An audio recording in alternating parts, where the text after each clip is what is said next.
আর second পেপারে organic কেমিস্ট্রিটা আমার কাছে অনেক কঠিন লাগতো প্রথম আমি বেশি বেশি এক্সাম দিতাম, যার ফলে আমার এক্সাম হলের যে একটা ভয় ছিল ওইটা কেটে গিয়েছিল।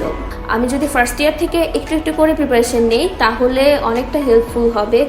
আমি চন্দ্রলেখা রায়চৌধুরী, আমার স্কুল ছিল the Bars residential model school and college Sreemangal এবং কলেজ ছিল হলিক্রস কলেজ।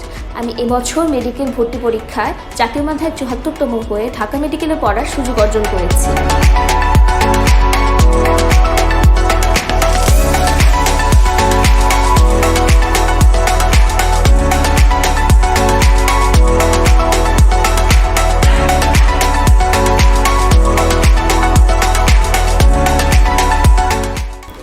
আমি এমসিএতে অ্যাডমিটেড হয়েছিলাম first year second year and model test ব্যাচেও আমি ছিলাম।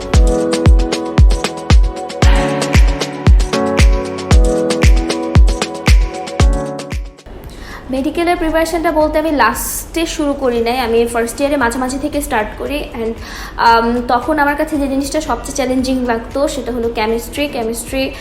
সেকেন্ড পেপারে অর্গানিক কেমিস্ট্রিটা আমার কাছে অনেক কঠিন লাগতো প্রথম। মেহেদি স্যারের ক্লাসগুলো ক্ষেত্রে অনেক হেল্পফুল ছিল। স্যার আমাদের অনেক ডিটেলসে অর্গানিক কেমিস্ট্রির প্রতিটা টপিক অনেক ভালো করে বুঝিয়েছিলেন। প্লাস এমসিএ থেকে যে ম্যাটেরিয়ালসগুলো প্রোভাইড করা হতো, বইগুলো ছিল, ওইগুলো অনেক হেল্পফুল ছিল। এখানে প্রিভিয়াস ইয়ারের কোয়েশ্চেনগুলো ছিল, বোর্ডে কোয়েশ্চেন, বিভিন্ন অ্যাডমিশনের কোয়েশ্চেন ছিল। আমি ওই বইগুলো পুরোপুরি সলভ করেছিলাম, যেটা আমাকে এইচএসসিতেও হেল্প করেছে এবং অ্যাডমিশন টাইমেও অনেক হেল্প করেছে। আর আরেকটা চ্যালেঞ্জিং ছিল হলো জিকে ইংলিশ। এটা সব মেডিকেল অ্যাসপিরেন্টরাই এক্ষেত্রে চ্যালেঞ্জ ফেস করে। আমি প্রথম বুঝতাম না যে কী পড়া লাগবে, তারপর আমি প্রিভিয়াস ইয়ারের কোয়েশ্চেনগুলো সলভ করা স্টার্ট করি। এর ফলে আমি বুঝতে পারি যে কোন টপিকগুলো পড়তে হবে, আর আমি বেশি বেশি এক্সাম দিতাম, যার ফলে আমার এক্সাম হলের যে একটা ভয় ছিল ওইটা কেটে গিয়েছিল।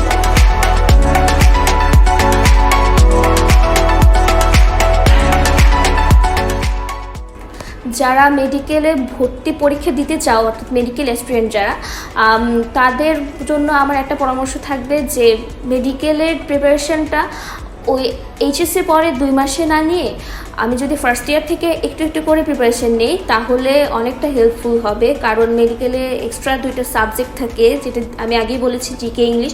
ওইগুলো যাতে আমি ফার্স্ট ইয়ার থেকেই একটু একটু করে পড়া স্টার্ট করি, প্রিভিয়াস ইয়ারের কোয়েশ্চেনগুলো যাতে সলভ করি। অ্যান্ড মেন বই খুব ভালো করে পড়তে হবে, মেন বই পড়ার কোনো বিকল্প নেই।